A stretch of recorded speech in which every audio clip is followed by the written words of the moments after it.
प्रणाम। जय Jinendra. The Jain foundation के तहत शुरू हुई जैन शाला के 21वें अध्याय में आप सभी का स्वागत है।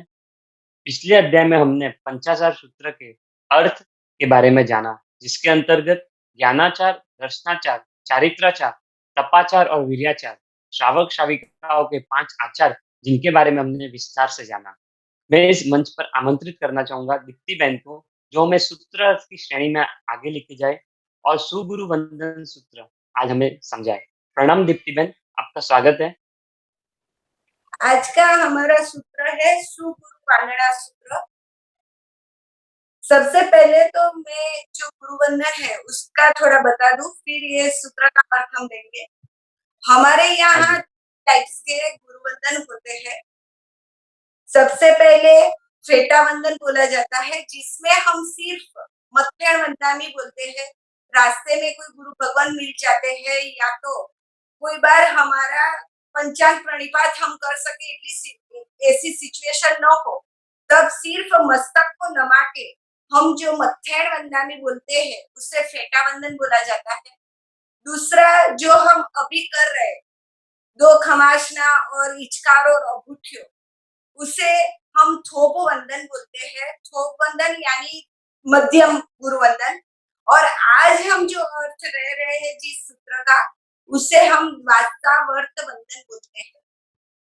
शायद आपने पौषधिया उद्यान किया होगा, तो उसमें जिसे हम राई मुपत्ति बोलते हैं, वही ये द्वादशावर्त वंदन है। उसमें क्या आता है विधि में, सबसे पहले इरिया वैया से हम लोगस्तक करना होता है, वो मुपत्ति का परिलेहन तक। फिर दो खमासना देना होता है, फिर इच्छकार, फिर एक खमासना और फिर अभूठ्यो। द्वादशावर्त वंदन की एक पूरी विधि है, इरिया वैया से स्टार्ट होती है। और ये वंदन जो पदवी वाले होते हैं, हमारे आचार्य भगवान, उपाध्याय भगवान और प्रवर्तक, ये एक पदवी है, अभी इतनी नहीं चल रही लेकिन पहले होती थी। जो प्रभावना करने वाले होते थे आचार्य भगवान, तो उसको प्रवर्तक भी बोला जाता था। फिर स्थविर, स्थविर यानी जो साधु भगवंतों को पूरा दीक्षा लेने के बाद जो 2-3 साल तक पूरी क्रिया समझाते हैं और दीक्षा में स्थिर करते हैं, वो एक पदवी होती थी स्थविर। साधु भगवान या साध्वी जी भगवान के गुरु तो कोई और होते थे, लेकिन ट्रेन करने के लिए जो दूसरे गुरु भगवान के पास भेजते थे उसे स्थविर बोला जाता था। ऐसी पदवीधर महात्मा को ये वंदन किया जाता है। फिर ये द्वादशावर्त वंदन में क्या है, तो उसके अंदर 25 आवश्यक आता है, जिसे हमें पूरी तरह से पालन करना है ये विधि का। एक भी आवश्यक हम छोड़ देते हैं तो हमारा वंदन संपूर्ण नहीं होता, और विधि नहीं हो जिसमें, यानी कि अविधि से किया हुआ गुरु वंदन हमें निर्जरा का कारण नहीं बनता, हमें पुण्य बंधा सकता है। हमने बहुत बार सुना होगा कि कृष्ण भगवान यानी कृष्ण वासुदेव ने अपनी 7 नरक में से 4 नरक को तोड़ी, तो वो कैसे, ये द्वादशावर्त वंदन करके 18,000 साधु भगवंत को ये द्वादशावर्त वंदन किया था कृष्ण महाराजा ने। और तभी कृष्ण महाराजा को 3 चीज की प्राप्ति हुई थी। 4 नरक टूटी, शायिक सम्यक्त्व की प्राप्ति हुई और तीर्थंकर नाम कर्म की निकाचना हुई।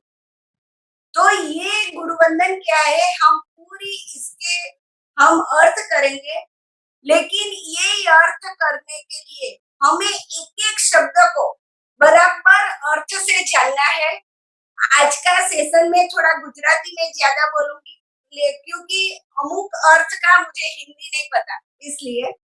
तो सबसे पहले इच्छा भी खमा समनो, वंदियों झामड़ी जाए निसी ही आए, वहां तक का अर्थ तो हमने इच्छा में क्षमा क्षमा में कर ही दिया है। हे क्षमा श्रवण, मैं इच्छा करती हूँ वंदन करने के लिए। तो कैसे वंदन करेंगे, झामड़ी जाए, यानी कि मेरी पूरी शक्ति जो शरीर की है वो लगा के मैं वंदन करूंगी। मेरी शक्ति का मैं थोड़ा भी बचाव नहीं करूंगी। निस्सिह्याय यानी कि संपूर्ण पाप व्यापार का त्याग करो। जब हम गुरुवंदन कर रहे हैं तभी हमारे कोई भी पाप कार्य हमसे नहीं होता। दूसरी बात बता दूं कि हम जब गुरुवंदन कर रहे हैं तभी हम कोई भी बातचीत भी नहीं कर सकते, कुछ भी नहीं, क्योंकि यहाँ हमने कहा है निस्सिह्याय, मैं सभी तरह का पाप व्यापार का त्याग करके। इसके बाद अब वात्सावर्त बंधन के सूत्र का अर्थ शुरू होता है। इच्छामि खमासमणो मन्नियुम जामि चय निस्सिह्याय अणुजाणः, यानी मुझे आज्ञा दीजिए। किसकी? तो अणुजाणः मेनियुक्तः, मुझे मित अवग्रह में आने की। ये शायद आपके लिए कोई नया वर्ड हो। अवग्रह यानी हमारे और गुरु भगवान के बीच में, हम गुरु भगवान को डायरेक्ट टच नहीं कर सकते और हमारे और गुरु भगवान के बीच में कम से कम 3.5 हाथ की दूरी तो होनी ही चाहिए। तो यहाँ हम आज्ञा मांगते हैं कि हे भगवान, मुझे आपका वंदन करना है तो मुझे अवग्रह में यानी कि 3.5 हाथ के अंदर आने की आज्ञा दीजिए। और आपको पता होगा कि जब हम अहो कायम कर रहे हैं तो साधु साध्वी जी भगवान अपनी मुंह पत्ती वो पैर के पैर रखते हैं और हमें हमारे चरोले पे मुंह पत्ती रख के फिर ये वंदन करना है। तो क्यों? श्रावक श्राविका गुरु भगवान को कभी भी टच नहीं कर सकते। हाँ, यदि वो दीक्षा लेने वाले हैं, यदि वो कोई बड़ी तपश्चर्या कर रहे हैं, तो या तो गुरु भगवंत को पैर या दबाना है तो ही टच कर सकते हैं, इसके सिवा हम 3.5 हाथ से आगे नहीं जा सकते। और ये कम से कम और ज्यादा दूरी हमारी 9 हाथ की है। देरासर में भी हम प्रतिभा जी से 3.5 हाथ कम से कम और 13 हाथ की दूरी हमारी होनी चाहिए। इसे अवग्रह बोलते हैं। तो यहाँ हम आज्ञा मांग रहे हैं, अणुजाणः, मुझे आज्ञा दीजिए, मेमियुगः, मित अवग्रह में आने के लिए यानी कि 3.5 हाथ के अंदर आने के लिए मुझे आज्ञा दीजिए। मेमियुगः, फिर निस्सिह शब्द आता है। तो यहाँ निस्सिह शब्द का अर्थ किया गया है, मैं गुरुवंदन के सिवा अब कोई भी कार्य नहीं करूँ। पहले निस्सिह्याय में हमने ये प्रतिज्ञा ली कि मैं पाप व्यापार नहीं करूंगा। अब यहाँ निस्सी में हम ये प्रतिज्ञा ले रहे हैं, गुरु वंदन के सिवा कोई भी कार्य नहीं। यदि कोई हमें कुछ पूछ रहे हैं, यदि कोई हमें कोई जवाब मांग रहा है हमारे पास, या तो हमें कोई भी क्रिया करनी है, तो अब गुरु वंदन के बाद ही हम क्रिया कर सकेंगे। यहाँ निस्सी का अर्थ ध्यान रखिए, यहाँ निस्सी का अर्थ है मैं गुरु वंदन के सिवा कुछ भी कार्य नहीं करूँ। अणुजाणः मेमियुगः निस्सिः। अब 6 आवर्त शुरू होते हैं हमारे। अहो कायम काय, तो वो कैसे कर रहे हैं? तो अ के वक्त जब हम अहो कायम बोलते हैं तो अहो अ बोलते हैं, तब हमारे दोनों हाथ यानी हमारी चारों 4 जो उंगलियां है वो चरौले पे टच होगी। और हो बोलते हैं तब ये सब चारों 4 यानी 8 उंगलियां हमारी यहाँ टच होगी, तभी ये संपूर्ण विधि है। अ हो कायम काय, यानी कि 6 बार हमने ये किया। 3 बार और 3 जत्ताभे में आएगा, तो 3 बार अहो कायम काय। फिर जब संफासम आता है पहले ये इसका अर्थ मैं बाद में बताऊंगी, पहले ये कैसे करना है वो बता देती हूँ। संफासम जब आता है तो हम जो बैठे हैं आधे पे अपने पंजे पे, तब हमें पूरा मस्तक हमारा नीचे झुका देना है। संफासम के वक्त हमारा पूरा मस्तक चरोले पे टच होना चाहिए। यानी फिर से एक बार बता दूं, अ हो का यम का य। फिर संफासम आता है तो हमारा पूरा मस्तक नीचे टच होना चाहिए, उसे शीर्ष नमन बोलते हैं। फिर मैं 25 आवश्यक बताऊंगी, लेकिन अभी जो साथ में आता है उसका मैं नाम बोले जा रही हूँ। शीर्ष नमन नमन बोला जाता है। अब अहो कायम काय संफासम का हम अर्थ देखते हैं। अहो कायम यानी कि हे गुरु भगवान, आपकी आधी काया यानी अध काया, काया यानी पैर को। अहो कायम का पहले अहो कायम का अर्थ है आपके पैर को, अध काय रूप पैर को। काय ये इसलिए मैं मेरे शरीर से स्पर्श करती हूँ। अहो कायम यानी अध काया को, आपके पैर को, काय मेरे शरीर से, संफासम यानी कि स्पर्श करने की आज्ञा दीजिए। यानी पहले अहो कायम का साथ में अर्थ लेना है, आपकी अध काया यानी आपके पैर को, काय संफासम मेरे शरीर द्वारा स्पर्श करने की आज्ञा दीजिए। अहो कायम काय संफासम खमड़ी जोभे तिलाम। खमड़ी जोभे यानी खमजो यानी मुझे माफ करना, जोभे तिलाम आपको कुछ भी किलामड़ा हुई हो तो। હવે એકવાર હું ગુજરાતીમાં બોલી દઉં કે તમારી અધ કાયા यानी कि પગને મારા શરીર દ્વારા સ્પર્શ કરવાથી ખમણી જોભે કિલામો, કોઈ પણ કિલામણા થઈ હોય તો મને માફ કરજો, મને ખમજો। बराबर, यहाँ तक हो गया।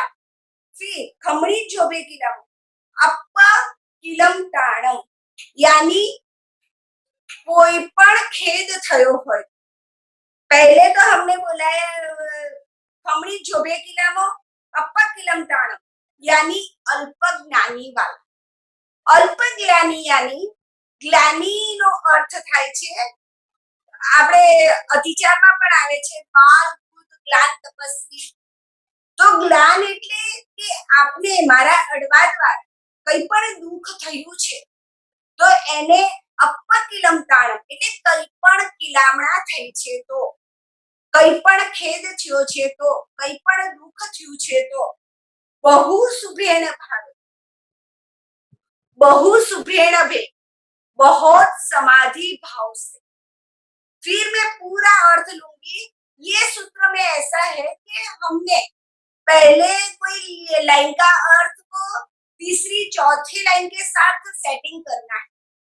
पहले मैं अलग अर्थ बता देती हूँ। बहु सुभेण भे यानी बहु समाधि भाव से, बहुत समाधि भाव से। दिवसों कंतो आपका दिवस व्यतीत हुआ है। फिर से मैं एक बार साथ में लेती हूँ। इच्छा में खमा समरो वंदियों जामड़ी चय निसी आए। ये एक समाक्षरमण હું વંદન કરવાને ઈચ્છું છું મારી પૂરી શરીરની શક્તિથી પાપ વેપારનો ત્યાગ કરીને। અણુ જાણ હમ એની ગહમ मुझे आज्ञा दीजिए मित अवग्रह में आने की। अणु जाण में गहम निस्सी ही गुरु वंदन के सिवा अब मैं कोई भी कार्य नहीं करूं। अहो कायम आपके अध काय रूप पैर को, काय संफासम मेरे शरीर द्वारा स्पर्श करने की आज्ञा दीजिए। खमड़ी जोभे किलाम आपको जो कुछ भी किलामड़ा हुई हो उससे आप मुझे क्षमा दीजिए। अपर किलम ताणम अल्प ज्ञानी वाले आप बहु सुबेड़ भे बहुत समाधि भाव से दिवसों वही कंत आपका दिन व्यतीत हुआ है, ये क्वेश्चन मार्क। दिवसों वही कंतो आपका दिन समाधि भाव से व्यतीत हुआ है, मेरे तरफ से आपको कोई किलामड़ा तो नहीं हुई। इसके बाद फिर से आवर्त आते हैं, यहाँ देखिए अहो कायम में, अहो में हमारे पास दो ही शब्द थे, यहाँ जत्ताभे में हमारे पास ढाई ढाई शब्द आते। जत्ताभे, जप्पणी, जंचभे। तो यहाँ कैसे करना है? जत्ताभे में ज तो नीचे ही आएगा, जब जब आता है तब हमारा हाथ बीच में रुक जाता है, फिर जप्ताभे, जत्ताभे, जप्पणी, जंचभे, ऐसे बीच में रुकना है। अब यहाँ दो मान्यता है, दो रीत से ये कहा किया जाता है, ऐसे हाथ ऐसे करके फिर यहाँ सीधा करते हैं, साइड में ले जाके हम सीधा करते हैं। और कभी कभी कोई महात्मा बीच में ही हाथ को सीधा कर देते हैं। ये दो मान्यता है, समाचारी भेद है, इसमें हमें पढ़ना नहीं है। हम जो भी गुरु भगवंत को मानते हैं वो जैसे बताए वैसे करने का। लेकिन यहाँ अहो कायम में हमें डायरेक्ट नीचे और डायरेक्ट हमारे सर पे जाना है, यहाँ हमें बीच में रुकना है। तो यहाँ का अर्थ क्या होता है? जत्ता जत्ता यानी तो नियम, संयम, स्वाध्याय, ये सब आपकी यात्रा चल रही है। जत्ता भे, जो चल रही है आपकी यात्रा। जवणी चंचल यानी इंद्रिय और नो इंद्रिय की पीड़ा से आपका शरीर पीड़ा वाला तो नहीं है। इंद्रिय और नो इंद्रिय, इंद्रिय यानी हमारी 5 इंद्रिया और नो इंद्रिय यानी मन। बहुत आगे आगे जो भी आप सूत्र पढ़ेंगे तो उसमें आएगा इंद्रिय, नो इंद्रिय, कर्णेंद्रिय और नो इंद्रिय। तो ये सब क्या है? नो इंद्रिय का अर्थ हमें करना है मन, और इंद्रिय का अर्थ करना है पांचों इंद्रिया। तो यहाँ हम गुरु भगवत को क्या पूछते हैं? जत्ताभे, जपणी, चंचभे, यानी तप, स्वाध्याय, संयम, नियम, ये सब में आपको इंद्रिय या तो नो इंद्रिय से कोई पीड़ा तो नहीं हुई, ये करने में आपको कोई तकलीफ तो नहीं है, ये इसमें हम पूछते हैं। यहाँ हमारा यहाँ भी 3 आवर्त हुआ, अहो कायम कायम में 3 आवर्त हुए और यहाँ 3 आवर्त हुए, टोटल 12 आवर्त 2 बंधन के होते हैं। इसके बाद के खामेमी खमासम, इसमें हमें संफासम के जैसे पूरा ही मस्तक नीचे नमाना है, फिर खड़ा होना। हम क्या करते हैं? जत्ता भी जबड़ी चंचपे खत्म होते ही हम खड़े हो जाते, वहां हमें खड़ा नहीं होना। खामेमी खमासम जो है वहां हमें फिर से मस्तक को नीचे झुकाना है, फिर खड़ा होना है, क्योंकि यहाँ भी हमारा शीर्ष नमन आता है। फिर से मैं पूरा सूत्र फिर से लास्ट में फास्ट में लूंगी, फास्ट से ले लूंगी, लेकिन अभी शीर्ष नमन कहाँ आता है? तो एक संफासम में आता है, एक खामेमी खमाशमों में आता है। वैसे ही ये पूरा करके मैं लेडीज के सामने ही बता सकती हूँ, जेंट्स के सामने बता नहीं सकती। लेकिन मेरे यहाँ जो पाठशाला आता है वो कोई लड़के को आता होगा तो मैं वीडियो करके नील भाई को भेजूंगी कि कैसे पूरी ये क्रिया करनी है। तो खामेनी खमाशमों में हमें फिर से नीचे मस्तक को टच करना है। तो ये दूसरा शीर्ष नमन हुआ हमारा। इसके बाद देखा देवस्यम वैकम्मम, देवस्यम यानी दिवस का, वैकम्मम यानी अपराध। मैंने दिवस संबंधी कोई भी अपराध किया हो, अवश्य कैसे अपराध किया हो? तो कि आवश्यक क्रिया करते समय हमारा जो 6 आवश्यक और साधु भगवंतों का जो चरण सिद्धि और करण सिद्धि है, वो आवश्यक क्रिया है।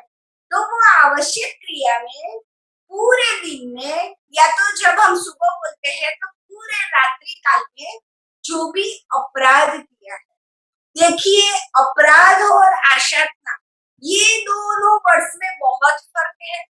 यहाँ हम अपराध की क्षमापना कर रहे हैं, अपराध यानी गुनाह और आशातना यानी भूल से की हुई कोई अपराध यानी कि जानबूझकर हमें पता ही था, हमने जो जो प्रॉमिस आगे किया कि मैं गुरु बंधन के सिवा कुछ भी नहीं करूंगी या तो मैं पूरी शक्ति से करूंगी आपके पैर को। हाँ एक बात बता दूं, हम जब भी या अंगूठियों खाते हैं तो हमारे चरोले पे हाथ होता है, तब हम हमारी पूरी बॉडी का वजन उसके पे दे देते हैं। तो हमें तभी याद रखना है कि ये चरोला नहीं है, साक्षात गुरु भगवान के पैर है।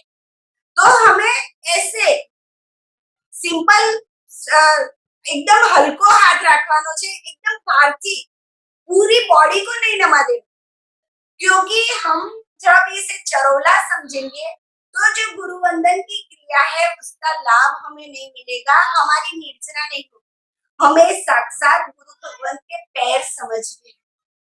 तो यहाँ हमने जो भी अपराध किया है, आशातना की बात तो बाद में आएगी, यहाँ दिवस के वक्त जो भी हमारी छह आवश्यक क्रियाएं है उसमें जो अपराध है, और सबसे पहला अपराध मैं बता दूं, जब हम 6 आवश्यक को पूरे दिन में पालन नहीं करते तो सबसे पहला अपराध तो हमारा ये हो गया, जैसे हम भारत देश में रहते हैं और उसका जो भी नीति नियम है, रूल्स रेगुलेशन है, हम नहीं पालते, तो ये हमारा सबसे बड़ा गुनाह है। तो जैसे हम जिन शासन में है तो 6 आवश्यक पूरे दिवस में हमें करना ही है, तो ये हम नहीं करते तो अपराध है, और जब करते हैं उसमें भी विधि का ध्यान नहीं रखते वो भी अपराध है। विधि करते करते जो अविधि होती है उसे हम आसाधना बोलेंगे, लेकिन हम विधि सीखे ही नहीं, विधि कैसी है जाने ही नहीं, और फिर वैसे ही किए जा रहे 50 साल तक 60 साल तक, तो वो अपराधी है, उसे आसाधना कैसे बोलेंगे। जब हम राइट कर रहे हैं और कुछ रॉन्ग हो जाता है उसे आसाधना बोली जाती है।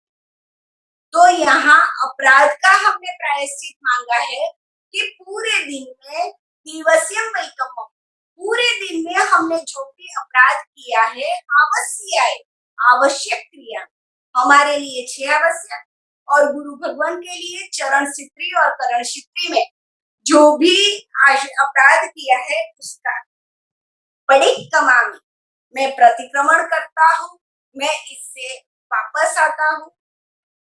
क्षमा समणाणम, क्षमा श्रमण संबंधी, इससे पहले फिर से एक बार मैं फास्ट में ले लेती हूँ, क्योंकि ये सूत्र बहुत अच्छा है। पूरी तरह से जब सीख के हम गुरुवंदन करेंगे तो कृष्ण महाराजा ने जैसे नरक तोड़ी, तो 4 नरक कृष्ण महाराजा की तोड़ी, हम तो अभी यहाँ से 2 नरक से आगे नहीं जा सकते, तो हम गुरुवंदन करेंगे तो हम नरक में जाएंगे ही नहीं।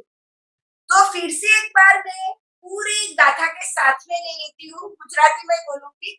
इच्छामी खमाशमो मंदियों चावड़ी चयन ही आए, वहां तक हमारी मुद्रा ऐसे होनी चाहिए जैसे हमारे जन्म समय की मुद्रा होती है।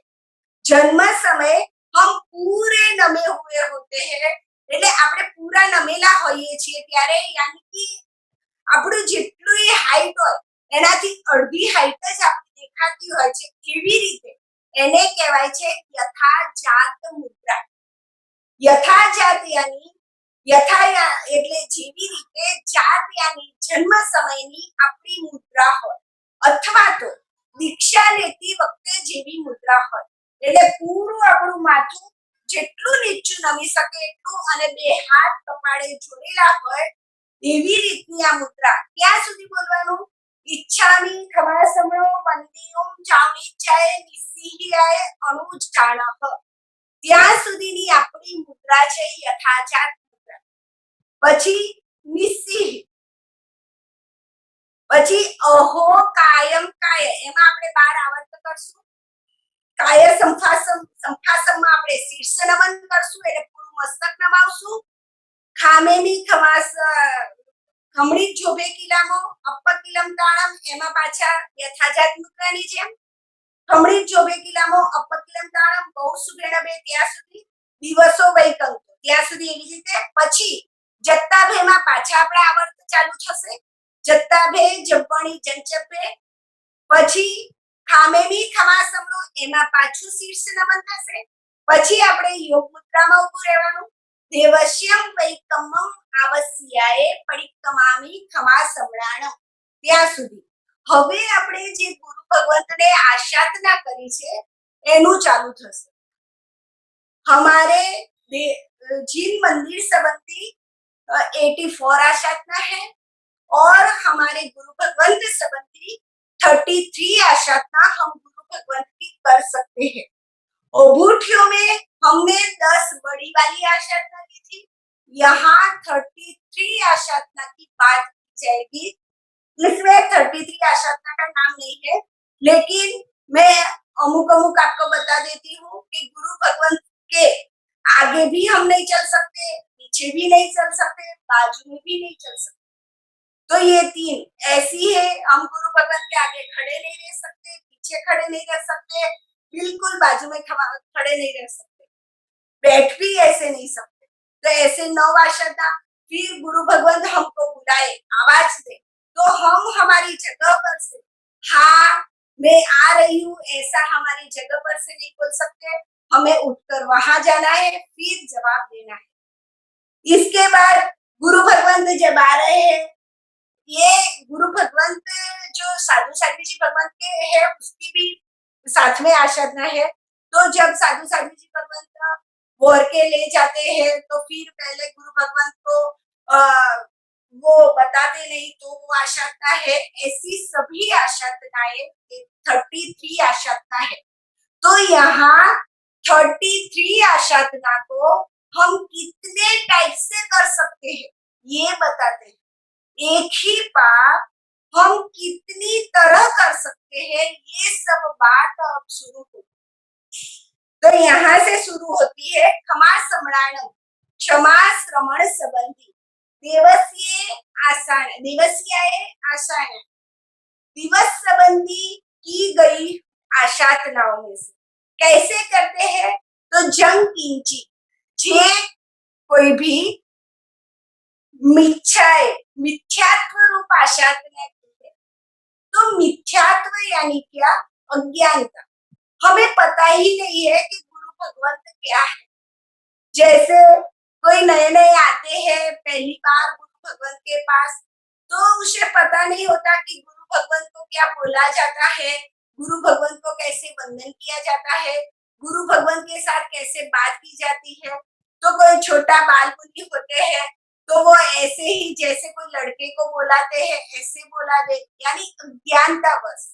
कोई भी आशातना उसे पता नहीं होता तो गुरु भगवान के आसन को पैर लगा देता है. ऐसी कोई भी अज्ञानता बस हमें आशातना की. अब दूसरी मण दुकड़ाए, मन संबंधी हमने आशातना की. पहली मिथ्याए यानी मिथ्यात्व भाव से यानी अज्ञानता से. फिर मण दुकड़ाए यानी मन संबंधी. हमें कोई बार कोई गुरु भगवान के प्रति दुर्भाव हो जाता है, या तो हम गुरु भगवान के पास गए और गुरु भगवान ने कोई नियम दिया, गुरु भगवान ने कहीं दान देने के लिए बोला, तो हमारे मन में जो दुर्भाव हो जाता है तो फिर हम गुरु भगवान की बात ऐसे सुनी अनसुनी कर देंगे. गुरु भगवान को मन ही मन हम आशातना करेंगे. फिर वय दुकड़ाए, वचन संबंध. उसमें क्या होता है कि हम थोड़े दिन तक किसी गुरु भगवान के पास जाते हैं और हमारी एज सम होती है, हमारी उम्र सम होती है, तो हम क्या होता है फिर हमें लगता है कि गुरु भगवान के साथ हमें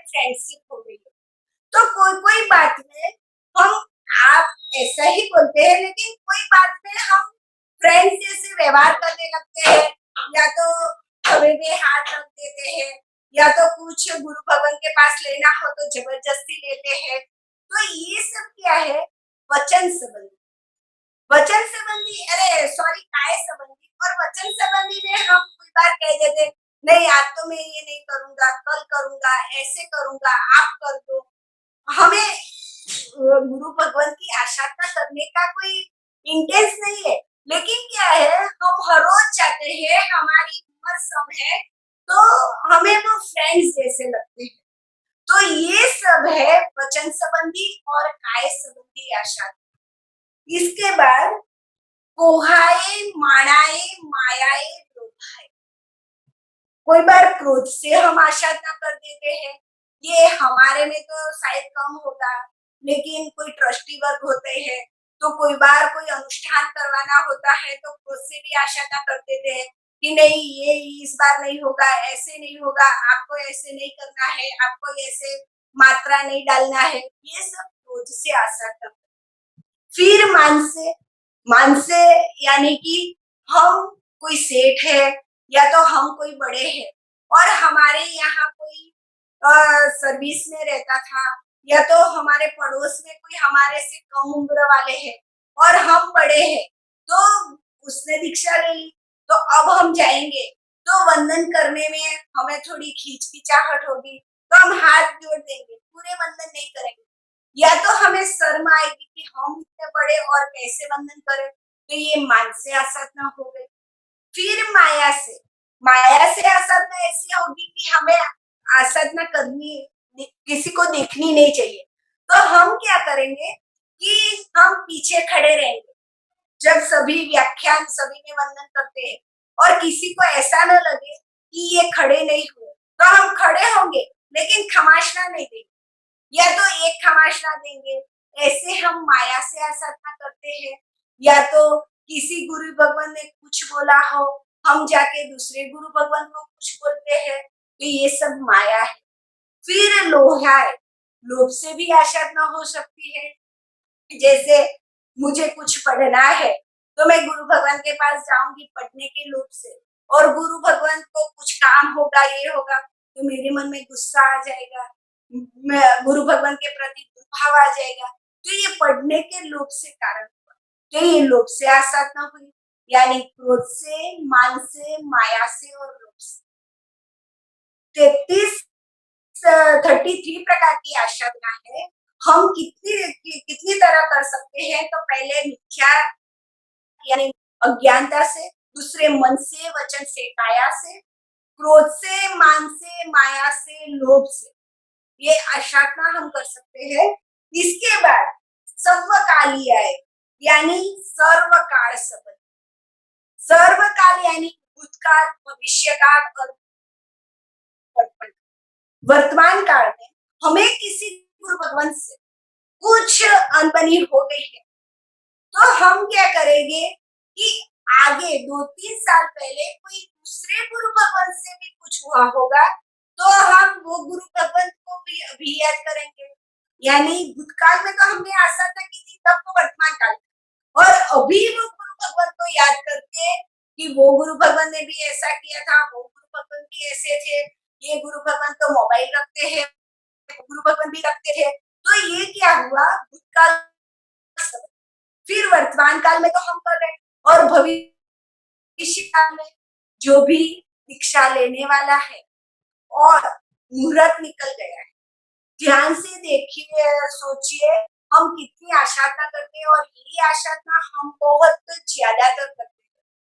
किसी व्यक्ति का मुहूर्त निकल गया है और घर के सभी सदस्य किया कि कहा कि एक बार हम ऑटो जाके आए, फिर ये दीक्षा ले रहा है तो एक बार घुमा के आए, या तो यहाँ कोई ऐसी प्लेस पर जाता है, तो हम क्या कहते हैं कि दीक्षा के मुहूर्त के बाद भी ये घूमने चला गया, ऐसा कैसे भाव रहेगा, वो जाना ही नहीं चाहिए। ये सब हम जो बोल रहे हैं वो भविष्य काल की आशंका है, जो भविष्य में साधु होने वाला है उसकी हम अभी आशंका कर रहे हैं, वो भविष्य काल, या तो कोई अचानक बड़े तूफानी या सख्त व्यसन में हो और हमें पता चले कि वो दीक्षा ले रहे हैं, तो भी हम क्या बोलेंगे, ऐसा कैसा, अभी तक तो ऐसा कर रहा था, गुरु भगवान तो ऐसे ही सबको दीक्षा दे देते हैं।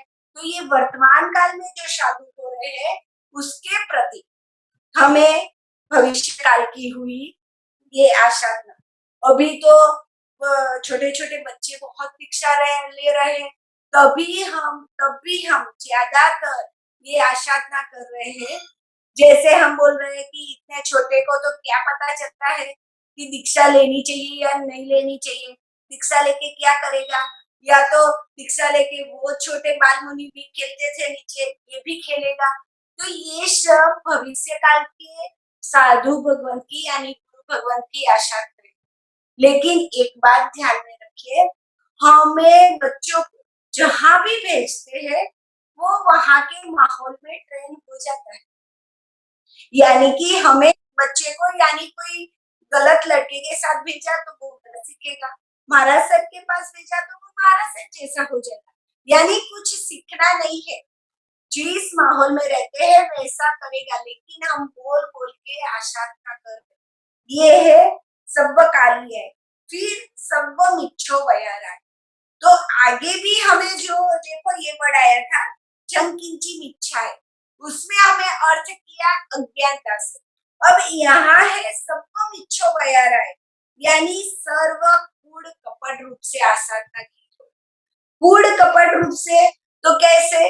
तो हमारे यहाँ बहुत फेमस एक गुरु भगवान का आता है विनय चंद्र का, जो विनय चंद्र एक गुरु भगवान थे, उन्होंने दीक्षा उदयन मंत्री को मारने के लिए ली थी और 12 साल अपने जो रजोहरण है उसमें वो चक्कू रख के यानी चाकू रख के 12 साल तक इतनी अच्छी दीक्षा पाली कि गुरु जो आचार्य भगवंत विनय चंद्र के जो आचार्य भगवंत थे उसके वो खास हो गए और उस वक्त पूरे 12 साल हुए और एक बार मौका मिल गया विनय रत्न को, तो क्या किया कि उदयन मंत्री को आज कौशल करना था।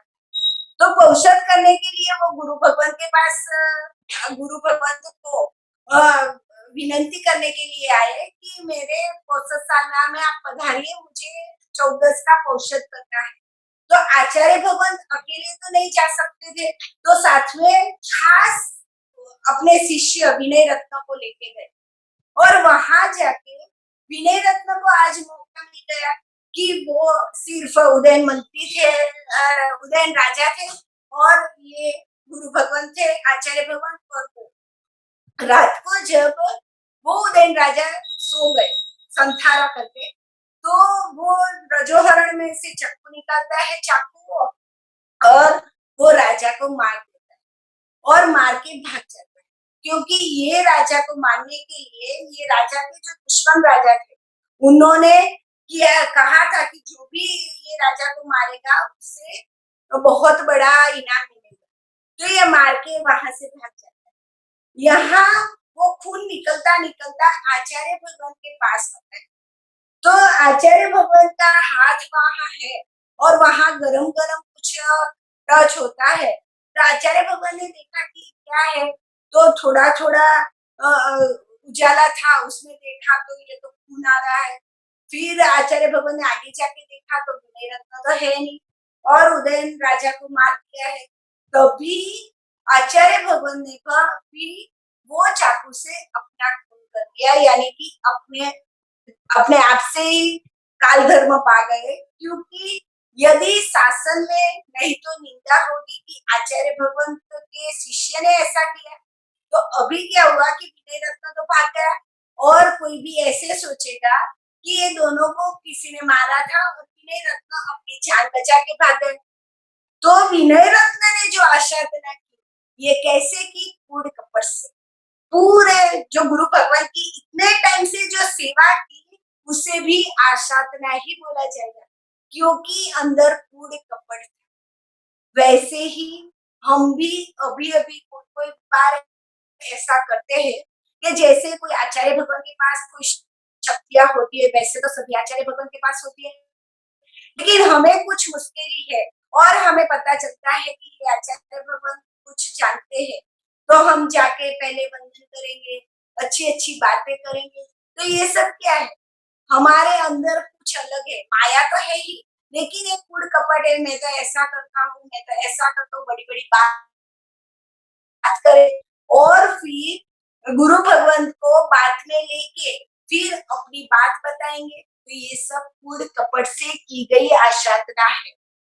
इसके बाद सर्व धम्मई कमणाए, सर्व धर्म करणी को अतिक्रम पार, ये सब गुरु भगवंत की आशाधना हुई। अब हम जो पूरी हमारी जो धार्मिक क्रिया है वो गुरु भगवान की समक्ष ही होनी चाहिए। तो हम जो भी धार्मिक क्रिया कर रहे थे वहां गुरु भगवान की उपस्थिति न हो, या तो गुरु भगवान को हम याद न करें, तो वो भी एक आशाधना है। आज ये बात आई है तो मैं बता देती हूँ कि आप सभी यहाँ पाठ में बैठे, तो सबसे पहले अपने जो भी गुरु भगवंत को आप मानते हैं वो गुरु भगवंत को याद करके आपके घर पे यदि गुरु भगवंत का कोई भी फोटा या हो तो वंदन करके बैठे कि मैं गाथा करने के लिए यानी कि पाठशाला में बैठ रहा हूँ। गुरु भगवान की आज्ञा के बिना हम कोई भी धर्म कार्य नहीं कर सकते। वैसे तो मैंने जब क्लास स्टार्ट हुआ तभी बोलना चाहिए था, लेकिन तभी मुझे भी ध्यान में नहीं आया। मैं तो करके बैठती हूँ लेकिन ऐसा ध्यान नहीं आया बोलने का। आज ही आया, तो यहाँ भी हम क्या साधना करते हैं, सर्व धम्म कमणाए, सर्व धर्म करणी अतिक्रम, अतिक्रम यानी जैसे करनी चाहिए वैसे नहीं। तो हमने गुरु भगवत की आज्ञा के बिना ही जब यहाँ बैठते हैं तो हमें ये आशाधना लगती है। और दूसरी जो भी क्रिया है हमारी, वो जो हम अपने आप करते हैं घर पे, इसलिए तो बोला गया कि हमें स्वाध्याय भी करना है। तो पहले इरिया भैया करके, यानी कि पहले हमारे घर पे वो नवकार पंचीन्य बोल के इरिया भैया करके बैठना है, क्योंकि नवकार पंचीन्य में गुरु भगवान की स्थापना करके ही हम कार्य कर सकते हैं। तो ये इसके बाद संवदमय कमणाए आसाने, यानी जो जो आशाधना हो, जो मैं अय्यार को और जो कोई भी मैंने अतिचार लगाया, जो मैं अय्यार को तत्स क्षमा उसको हे क्षमा श्रवण, तत्स क्षमा परिक्रमामी निंदामी करियामी अपाणम कोशिरामी, यानी अतिचार किया हो वो सबको हे क्षमा श्रवण, आपके पास आपके समीप में मैं उसकी क्षमापना करता हूँ, प्रतिक्रमण करता हूँ, निंदा करता हूँ, गर्हा करता हूँ, और मैं से मेरे वो पापिष्ट आत्मा को मैं यहाँ वशीराता हूँ, यानी कि पापिष्ट आत्मा से मैं बाहर निकल के मेरे शुद्ध आत्मा की तरफ जाता हूँ। आत्मा तो वो ही है, लेकिन अभी हमने जो पाप किए वो सबकी आलोचना करते वक्त हम कहते हैं कि हमारी मेरी आत्मा पापिष्ट हुई थी, ये आशाधना करके, तो वो पापिष्ट आत्मा को मैं वशीराता हूँ, यानी कि बाहर निकालता हूँ और मेरी खुद की शुद्ध आत्मा के अंदर मैं जाता हूँ। इसके अंदर कुछ भी सवाल हो तो पूछ लीजिए, नहीं तो फिर से एक बार कुछ भी पता न चला हो वो भी पूछ लो। बहुत ही सुंदर तरीके से आपने बताया दीप्ति बहन। सूत्र अर्थ के साथ-साथ कौन-सी विधि, कौन-सी मुद्रा करनी चाहिए उसके बारे में बहुत अच्छे से बताया। किसी को भी कोई भी क्वेश्चन्स हो तो पूछ सकते हो। अपना हैंड रेज़ करके क्वेश्चन पूछ सकते हो, दीप्ति बहन आंसर करेंगे। दीप्ति बहन मेरा एक क्वेश्चन था कि ये जो वंदन होता है वो साध्वी जी भगवान कर सकते हैं या साध्वी जी के जो प्रवर्ती नहीं रहते हैं, बड़े जो रहते होंगे, उनके लिए कर सकते हैं कि नहीं? जैसे साधु में आचार्य भगवान को राई मुखति वगैरह में करते हैं, तो साध्वी जी में ये ऐसी साध्वी जी भगवान को नहीं कर सकते, साधु भगवान में ही जो पदवीधर होते हैं उन के ही हम कर सकते हैं। जी। एक क्वेश्चन ये था कि आपने 2 वर्ड यूज़ किए, चरण सिद्धि और करण सिद्धि। साधु भगवान के जैसे श्रावक के 6 आवश्यक है, ऐसे साधु के लिए चरण सिद्धि, तो उसके बारे में आप कुछ बता सकते हैं? हाँ जी। चरण सिद्धि यानी जो भी आचार है, और करण सिद्धि यानी जो भी क्रिया है, आचार और क्रिया दोनों में फर्क होता है। जैसे हमें रात्रि भोजन नहीं करना, वो हमारा आचार है, और खाते समय कैसी क्रिया से खाना, वो क्रिया है। तो वैसे आचार्य भगवत का जो आचार है तो पंचाचार, उसे जी, चरण सिद्धि कहते हैं। चरण सिद्धि यानी 5 आचार के 70 भेद, 70 भेद यानी 70 भेद आते हैं, इसलिए 70 ही बोलते हैं। ओके, और करण सिद्धि यानी जो भी क्या है, उसका भी 70 भेद है। तो आचार और क्रिया, क्योंकि पूरे दिन हमें भी पांचों आचार में रहना है, लेकिन साधु भगवंतों को तो पांचों आचार में रहना ही है। और जो भी क्रिया करनी है, पूजना, प्रमार्जना, वो सभी में कोई भी दोष लगाया हो। तो दीप्ति बहन आप एक बार पूरा सूत्र एक साथ में कवर जी, तो अब सबसे पहले गुजरातीમાં બોલી જો, ઈચ્છામી ખમાશમનો મંદિયું ચામડી ચારે નિસિહ્યાય अणु जान, वहां तक हमारी यथाजात मुद्रा है। हाँ, पहले 25 आवश्यक मैं गिना देती हूँ। तो सबसे पहले जो इच्छा भी खमाशमनों से अणुचाण तक हम जो रहे, उसे मिच्छामी औनत कहते हैं। औनत यानी अर्धा अंग, अर्धु अंग नमावीने, बराबर। औनत એટલે ઈચ્છા ને ખમાસમણો મંદિયું ચામી છે નિસીએ અણુજાણ, ત્યાં સુધી આપણે औनत કર્યું એટલે એક। પછી પાછળની આપણી જે પણ મુદ્રા હશે તે યથાજાત મુદ્રામાં આપણે ઉભા રહેવાનું છે, એ બીજી મુદ્રા એટલે બે થયા। એના પછી અહો કાયમ કાયમાં ત્રણ આપણે આવર્ત કર્યા। પછી સંફાસમમાં એક શીર્ષ નમન કર્યું, એટલે ત્રણ આવર્ત પછી એક શીર્ષ નમન, કેટલા થયા? એક, પછી ત્રણ ને એક ચાર થયા। યથાજાત મુદ્રા એક જ વાર આવશે, બરાબર છે। એના પછી જપ્તાબે જપણી ચંચકબે, એમાં પણ ત્રણ આવર્ત થયા, એટલે 6 આવર્ત ટોટલ થયા। એક વંદનમાં 6 આવર્ત થયા, બે શીર્ષ નમન થયા। સંફાસમ અને ખામેની ખમાસમ 6 ને 2 8 થયા। એક ઔનત થયું, જે આપણે આમ વળીને ઉભા રહ્યા। 9 થયું મન વચન કાયાની એકાગ્રતા। 9 ને 3 12। એના પછી જ્યારે આપણે अंदर आइए છીએ आवश्यक, અને दूसरे वंदन में हम आवश्यक नहीं बोलते। ये भी मैं बता दूं कि पहले में हम आवश्यक बोलते हैं, दूसरे में हम आवश्यक नहीं बोलते। तो पहले में हम आवश्यक जब बोलते हैं तब हम बाहर निकलते हैं। कहाँ से बाहर निकलते हैं? तो जो हमने आज्ञा मांगी थी, अणुजाण मेरी उगम, यानी मुझे अवग्रह में आना है, तो फिर हम वापस आते हैं आवश्यक से।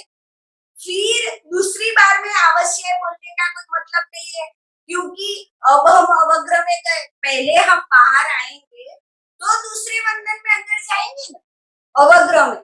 इसलिए पहले हमें आवश्यक बोलते हैं पहले वंदन में, दूसरे में बाहर निकलना नहीं है, अंदर ही जाना है। तो इसलिए दूसरे में आवश्यक नहीं बोलते। तो ये हुआ एक प्रवेश, एक निष्क्रमण, यानी टोटल 25 आवश्यक हुए। 2 बार औनत आएगा, एक यथाजात मुद्रा, 3 बार आवर्त, 6 पहले वंदन में, 6 दूसरे वंदन में, ये यानी कि 3 और 12 15। मन वचन काया की एकाग्रता 18। फिर जो संफासम और खामेनी खमासम, वो 2 बार आएगा, एक वंदन में और दूसरे वंदन में, यानी 4 बार वो, एक बार अंदर प्रवेश करेंगे और एक बार बाहर निकलेंगे। तो उसे 25 आवश्यक वैसे हमारे हुए। अब मैं एक बार अर्थ ले लेती हूँ। इच्छामी खमाशमो वंदियु चामड़ी છે નિસ્યાએ એક સમાક્ષરમણ, હું મારી પૂરી શરીરની શક્તિથી પાપ વેપારનો ત્યાગ કરીને વંદન કરવા ઈચ્છું છું। અણુ જાણહ મેની કહમ, મને આજ્ઞા આપો મિત અવગ્રહમાં આપવાની। નિસિહી, ગુરુ વંદન સિવાય હવે હું કોઈ પણ કાર્ય નહીં કરીશ। અણુ જાણ મેની ઉગમ નિસિહી, અહો કાયમ કાય સંફાસમ, અધકાય રૂપ આપના પગને મારા શરીર વડે સ્પર્શ કરવાથી સંફાસમ સુધી ખમણી જ જોભે ખીલાવો કોઈ પણ કિલામણા થઈ હોય તો મને ખમજો यानी मुझे माफ करना अपकिलम ताण अल्प ग्लानि वाले आप बहु सुबेणवे बहुत समाधि भाव से दिवसों वही कर दो आपका दिन व्यतीत हुआ फिर जत्ता भे जब बणी चंचल तप संयम स्वाध्याय वो सब संयम यात्रा में इंद्रिय और नो इंद्रिय से आपको कुछ पीड़ा तो नहीं है ना जत्ता भे जब बणी चंचल फिर खामे नी क्षमा समो हे क्षमा श्रमण मुझे माफ करना खामे नी क्षमा समो देवस्यम वैकम्मम आवश्याय दिवस संबंधी आवश्यक क्रियाમાં કરેલા અપરાધને દેવસ્યમ વૈકમ્મમ આવશ્યાય ખામે नी क्षमा समो हे क्षमा श्रमण હું क्षमाऊं છું इसके बाद अब आसाधना हमारी शुरू होगी दिवसीय आसायनाएं दिवस के संबंधी पूरे दिन में जितनी आसाधना की हो किस तरह से तिथि सनराय 33 आसाधना माची कई रीते तो मिच्छाए मिथ्या भाव थी यानी अज्ञान क्या थी मण दुकड़ाए वय दुकड़ाए काय दुकड़ाए मन थी वचन थी अने काया थी पोहाए माणाए मायाए लोभाए क्रोध थी मान थी माया थी अने लोभ थी सर्वकालीय है सर्वकाल संबंधी यानी कि भूतकाल भविष्यकाल और वर्तमान काल सर्व इच्छो वया है सर्व कूड़ कपट थी करी हो